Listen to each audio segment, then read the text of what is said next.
আসসালামু আলাইকুম এভরিওয়ান। তোমার প্রতি অনুভূতি গল্পের 14 নম্বর পার্ট। নীলা আপু বলল, অনেক বুঝলাম না, প্রেম করবা তুমি, রাতুল ভাই খাওয়াবে মানে? নীলা আপুর কথা শুনে মাথায় আকাশ ভেঙে পড়ল। আবার কি উপকার করতে গিয়ে বিপদে পড়লাম নাকি? আমি বললাম, আপু আপনি চিঠিটা ঠিক মতো পড়ছেন তো? আপু বলল, কেন? আমি বললাম, মনে হচ্ছে আপনার কথা ভুল হচ্ছে, আবার একটু দেখুন তো প্লিজ। আপু বলল, কি ভুল হচ্ছে? আমি বললাম, চিঠি আমি না, রাতুল ভাইয়া দিছে, আর রাতুল ভাইয়া আপনাকে অনেক ভালোবাসে। নীলাপু চিন্তার ভাঁজ নিয়ে বলল, ফাজলামো করো? আমি বললাম, না আপু, ফাজলামো করবো কেন, কাগজের লেখাটা আরেকবার পড়ুন। আমার কথা শুনে আপু কাগজটা বের করে আবার মনে মনে পড়ল। নীলা আপু বলল, তাই তো, আমি তো শেষের লাইনটা পড়িই নাই। তুমি যেভাবে বলছো আর যেইভাবে লেখা ছিল, যে কেউ ভাববে তুমি প্রপোজ করছো। আমি বললাম, আমার জন্য না হয় হ্যাঁ বলছিলেন, তাহলে রাতুল ভাইয়ার জন্য কি? নীলা আপু বলল, রাতুল ভাইয়া তো আমার ক্রাশ। আপুর কথা শুনে আনন্দ রাখি কই, যাক কোনো সিনক্রেট হয় নাই। হে এভরিওয়ান, আপনারা অনেকেই কমেন্ট করছেন যে এই নীলা সেই কক্সবাজারের নীলা না তো? আরে না না ভাইয়ারা, এটা হচ্ছে গল্পের আমাদের রাতুল ভাইয়ার গার্লফ্রেন্ড। রাতুল ভাইয়া অর্ডার দিয়ে চলে আসছে। আমি ভাইয়াকে বললাম, ভাইয়া আপনারা কথা বলেন, আমি ওই টেবিলে আসি, আমার তো আজ খাবার দিন। আমি অন্য টেবিলে চলে গেলাম। সাথে রিমি আর আশাকে ফোন দিলাম রেস্টুরেন্টে আসার জন্য। আমি একা খেলে খারাপ দেখাই। 5 মিনিটের ভেতরে ওরা এসে হাজির। আশা বলল, অনেক আজ হঠাৎ ডাকলা? আমি বললাম, আজ তোমাদের খাওয়াবো, যত ইচ্ছা যা ইচ্ছা খাবে। রিমি বলল, আগে বলনি তো? আমি বললাম, এটা তো সারপ্রাইজ ছিল। রিমি বলল, যাক ভালোই হয়েছে, আমি মাত্র খেতে যাচ্ছিলাম। আশা বলল, আমাকেও ডেকে গিয়েছিল ভাবি। আমি বললাম, আচ্ছা কথা রাখো, এবার খাও। আমার ইচ্ছা মতো আমি খাচ্ছি, রিমি আশা তাদের ইচ্ছা মতো। আশা বলল, কিসের উপলক্ষে অনেক? আগে খাও, তারপরে যেতে যেতে বলছি। আমি খাবার সময় কথা বলতে পছন্দ করি না। খাওয়া দাওয়া শেষ করে রাতুল ভাই আর নীলাপুর কাছ থেকে বিদায় নিলাম। রিমি আশাকে নিয়ে চলে আসলাম। আমাদের বিল মিনিমাম 5,000 মতো হবেই। ভাইয়া হয়তো এতটা আশা করে নাই, আর আমাদের দিকে তাকানোর সময় ছিল না, কারণ প্রেমে ডুবেছিল। হয়তো রিমি আশাকে দেখেই নাই। রেস্টুরেন্ট থেকে বের হয়ে হেঁটেই চলছি। আশা বলল, অনেক বললা না তো কিসের উপলক্ষে ট্রিট দিলা? আমি বললাম, ও বলা তো হয় নাই, আমাকে দেখলা না একটা আপু আর একটা ভাইয়ার সাথে কথা বলে চলে আসলাম। রিমি বলল, ওরা কারা? আমি হেসে হেসে বললাম, অফিসের বড় ভাই আর বড় আপু, তাদের প্রেমের ঘটক ছিলাম আমি। তাই ভাইয়া বলেছিল আজ যা চাই তাই খেতে দিবে। আমার মনে হলো আমি একা একা খেলে পুষাবে না, তাই তোমাদের ডেকে নিলাম। আশা হাসতে হাসতে বলল, তাই নাকি? যেই খাবার খাইছি আজ বিল আসবে 5,000। রিমি বলল, অনেক এটা ঠিক করো নাই, রিমির চোখে বেঠিক হয়ে গেলাম। আমি বললাম, কেন? আমরা তো জোর করে খাই নাই, আমাদের খাওয়াইছে। রিমি বলল, না, তোমাকে শুধু বলেছিল খেতে, আমাদেরকে না। আমি বললাম, আচ্ছা দাঁড়াও। মোবাইলটা বের করে রাতুল ভাইয়াকে ফোন দিলাম। রাতুল ভাইয়া বলল, হ্যালো অনেক, বলো। আমি বললাম, ভাইয়া বিলটা কি একটু বেশি চলে আসলো? রাতুল ভাইয়া বলল, আরে যেই কাজ করে দিছিস আরো একদিন ইচ্ছা মতো খাইস, সমস্যা নাই, কিন্তু তুই এত খাবার খেলি কি করে? আমি বললাম, সরি ভাইয়া, আপনাকে বলা হয় নাই, সাথে গার্লফ্রেন্ড আর বান্ধবী ছিল। রাতুল ভাইয়া বলল, আমার সাথে দেখা করিসনি কেন? আমি বললাম, আপনি তো নীলাপুর সাথে প্রেম করছিলেন। রাতুল ভাইয়া বলল, আচ্ছা একদিন দেখা করাইস। আমি বললাম, আচ্ছা ভাইয়া, বাই, পরে কথা হবে। রাতুল ভাইয়া বলল, আচ্ছা দোয়া করিস আমার জন্য। ফোন ডেকে রিমিকে বললাম, রিমি এবার তো বলে খেলাম, সমস্যা নাই তো? রিমি বলল, ঠিক আছে, এবার চলো। আশাদের বাসার সামনে চলে এসেছি। আশা বলল, অনেক চল, ভাবির সাথে দেখা করে আসবি। আশা তাদের বাসায় নিয়ে যেতে চাইলো। আমি বললাম, আজ না, অন্যদিন, আজ পেট ভরে আছে। আশা বলল, তোরা তো দেখা করবি, খেতে কে বলছে? শুধু দেখা করলে হবে? আচ্ছা যা, কাল দেখা করব, অনেক রাত হয়েছে। আশা থেকে বিদায় নিয়ে বাসায় চলে আসলাম। ফ্রেশ হয়ে ঘুমাতে গেলাম। রাতে অপরিচিত নাম্বার থেকে ফোন। আমি বললাম, হ্যালো আসসালামু আলাইকুম, কে বলছেন? অনেক, আমি তোমার ভাবি। প্রায় 1 বছর পর ভাবির ফোন, কিন্তু ওর নাম্বার পেলো কোথা থেকে? তো এভরিওয়ান, গল্পটা কেমন লাগতেছে সবাই একটু কমেন্টে জানাবেন তো। আমি অবাক হয়ে বললাম, ভাবি তুমি নাম্বার পেলে কোথায়? ভাবি কান্না মাখা ভাব নিয়ে বলল, কি মনে করছো তুমি? তুমি কথা না বললে সবকিছুর সমাধান হয়ে যাবে? আমি বললাম, সরি ভাবি, একদিন কথা বলার কারণে তোমাকে 1 মাস বাপের বাড়ি থাকতে হয়েছে।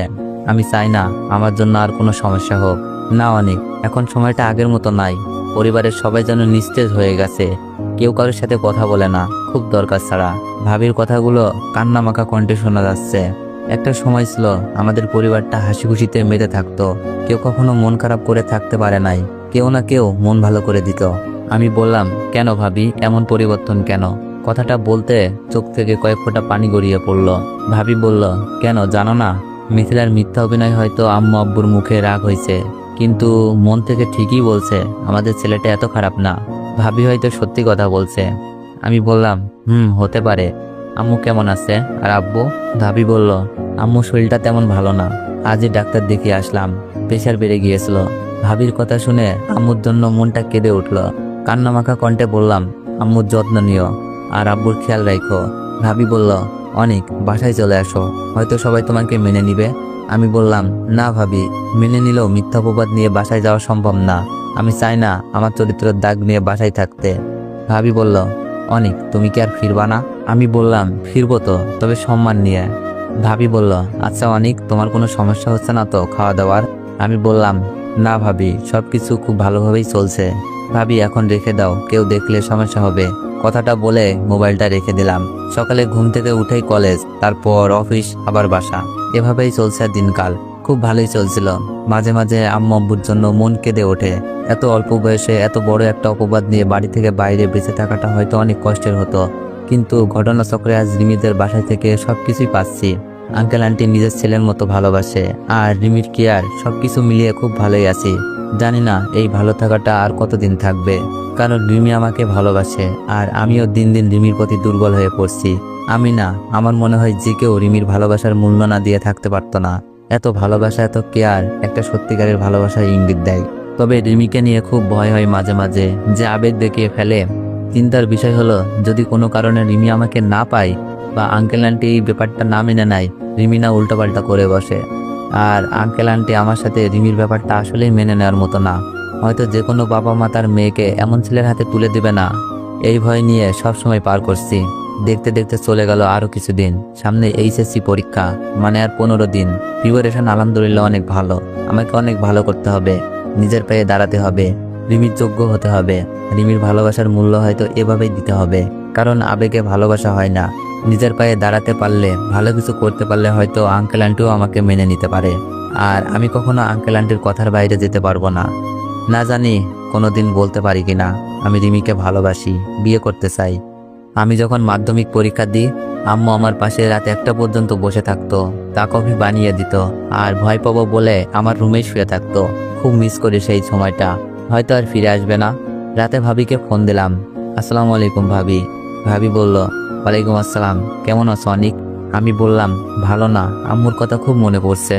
সামনে তো পরীক্ষা, আম্মুর কাছ থেকে দোয়া নেওয়ার জন্য খুব ইচ্ছে করছে, সেই সাথে আম্মুর কণ্ঠটা শুনতে মন চাচ্ছে। ভাবি বলল, আম্মুর কাছে দিব? আমি বললাম, আম্মু কি কথা বলবে? আর সবাই তো জেনে যাবে তুমি আমার সাথে কথা বলো, পরে যদি আবার সমস্যা হয়। ভাবিকে আর বিপদে ফেলতে চাই না। ভাবি বলল, কি করবো এখন? আমি বললাম, আম্মুর নাম্বারটা দাও, আগের নাম্বারটা খুঁজে পাচ্ছি না। ভাবলাম কথা না বলো, কণ্ঠটা শুনতে পারলেও তো পারবো। ভাবি বলল, দিচ্ছি। ভাবি ফোনটা রেখে টেক্সট করে নাম্বার দিল। নাম্বারটাই কল দিচ্ছিলাম আর হাত কাঁপছিল। আম্মু কি আমার পরিচয় পেয়ে নিজেকে কন্ট্রোল করতে পারবে না, নাকি পরিচয় পাওয়া মাত্রই ফোনটা রেখে দিবে? রিং হচ্ছে। হ্যালো, আসসালামু আলাইকুম। আম্মুর কণ্ঠ শুনে সাথে সাথে চোখ বেয়ে পানি নেমে আসলো। এই কণ্ঠটা যে আমার চিরচেনা, এত মধুর কণ্ঠ আমার আম্মুর। আম্মুর কণ্ঠ আরেকবার শোনার জন্য চুপ মেরে থাকলাম। আম্মু আবার বলল, হ্যালো, কে? কথা বলছেন না কেন?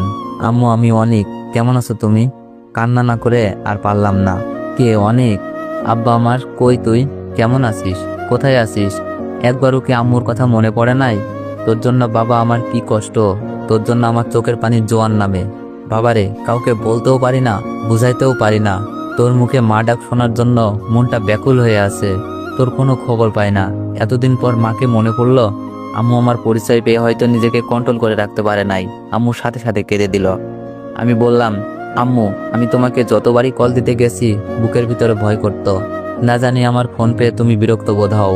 আমার মুখের ওপর বলে দাও, অনিক নামের আমার কোনো ছেলে নাই। আমার ছেলে মরে গেছে। মাগো, সহ্য করতে পারবো না। তবে মা, তোমার কণ্ঠ, তোমার আদর পাওয়ার জন্য কত রাত কেঁদে কেঁদে কাটিয়েছি আমি জানি না। মাগো, এমন একটা পাপের বোঝা নিয়ে ঘুরতেছি, তোমার কথা মনে পড়ে কাঁদি, কিন্তু কথা বলার সাহস পাই না। কান্নায় বিভোর হয়ে আছি। আম্মু বলল, অনিক, তুই তো এমন ছিলি না বাবা, তুই জানিস তোকে আর মিথিলাকে এইরকম ভাবে দেখে আমার ভিতরটা মরে গিয়েছিল। আমি ঠিক মতো ঘুমাইতে পারি নাই। রাতে স্বপ্নে কান্নার আওয়াজ পাই। তোর কণ্ঠের মতো বলে, মা আমি এমন করি নাই। তোর কথা মনে পড়ে খুব, আর চোখ বেয়ে পানি পড়ে। বাবারে, এমন জঘন্য কাজটা তুই কি করে করতে পারলি? আম্মু কান্না করছে, খুব ভালোভাবেই বুঝতে পারছি। আম্মু আমি এমন বলতে গিয়ে আটকে যাই, কারণ প্রমাণ নাই। সব বলে যখন দিব তো কেন এত ত্যাগ? আমি বললাম, আম্মু আমাকে মাফ করে দাও। জানি আমার এমন কাজে তুমি কষ্ট পাইছো। মাগো, আমিও আমার ভুল খুব ভালোভাবেই বুঝতে পারছি। খারাপ নজরে কোনো মেয়ের দিকে তাকাইও না। আম্মু আমার জন্য দোয়া কইরো, সামনে আমার পরীক্ষা। কান্না করছি আর মিথ্যাটা মিল রেখে বলছি। আম্মু অবাক হয়ে বলল, কিসের পরীক্ষা? তুই কি এইচএসসি দিবি? আমি বললাম, দিব তো। বাসা থেকে চলে আসার পর একটা বাচ্চাকে অ্যাক্সিডেন্ট থেকে বাঁচাই। আমার পা ভেঙে যায়। 1 মাস হাঁটা চলা নিষেধ ছিল। কোথায় যাবার নাই, দেখে আমাকে আশ্রয় দিল। আমার সেবা যত্ন করলো। আমাকে কলেজে ভর্তি হতে বলল। সেই সাথে চাকরিও দিল। আন্টি আঙ্কেল অনেক ভালো, আমাকে অনেক আদর করে। আম্মু বলল, বাবা দোয়া করি, কিন্তু আমাকে একটা সত্যি কথা বলবি? আমি বললাম, বলো আম্মু। তুই কি সত্যি মিথিলার সাথে এমন করেছিলি? আম্মু আবার কেঁদে দিল, হয়তো না শব্দটা শুনতে চাচ্ছে।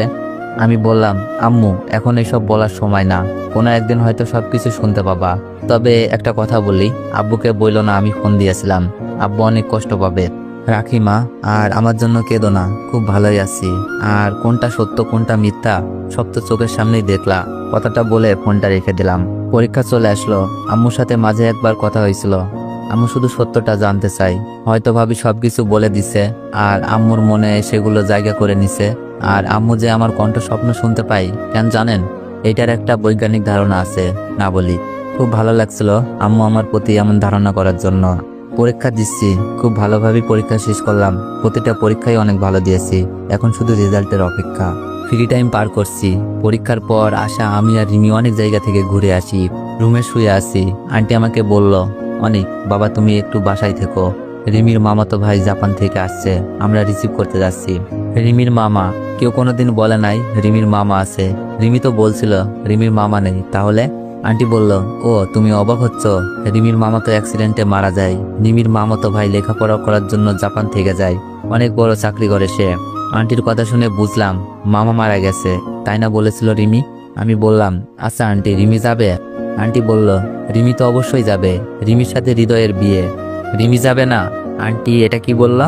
মন খারাপ করে বললাম, বুঝি নাই। রিমির বিয়ে কবে? আন্টি বলল, রিমি এখনো জানে না। তবে আমার ভাইয়ের সাথে ওদের বিয়ে অনেক আগেই ঠিক করে রেখেছি। লেখাপড়া শেষ করার জন্য অপেক্ষায় ছিলাম। হৃদয় আসার কয়েকদিনের মধ্যে বিয়ের কার্যক্রম শুরু করব।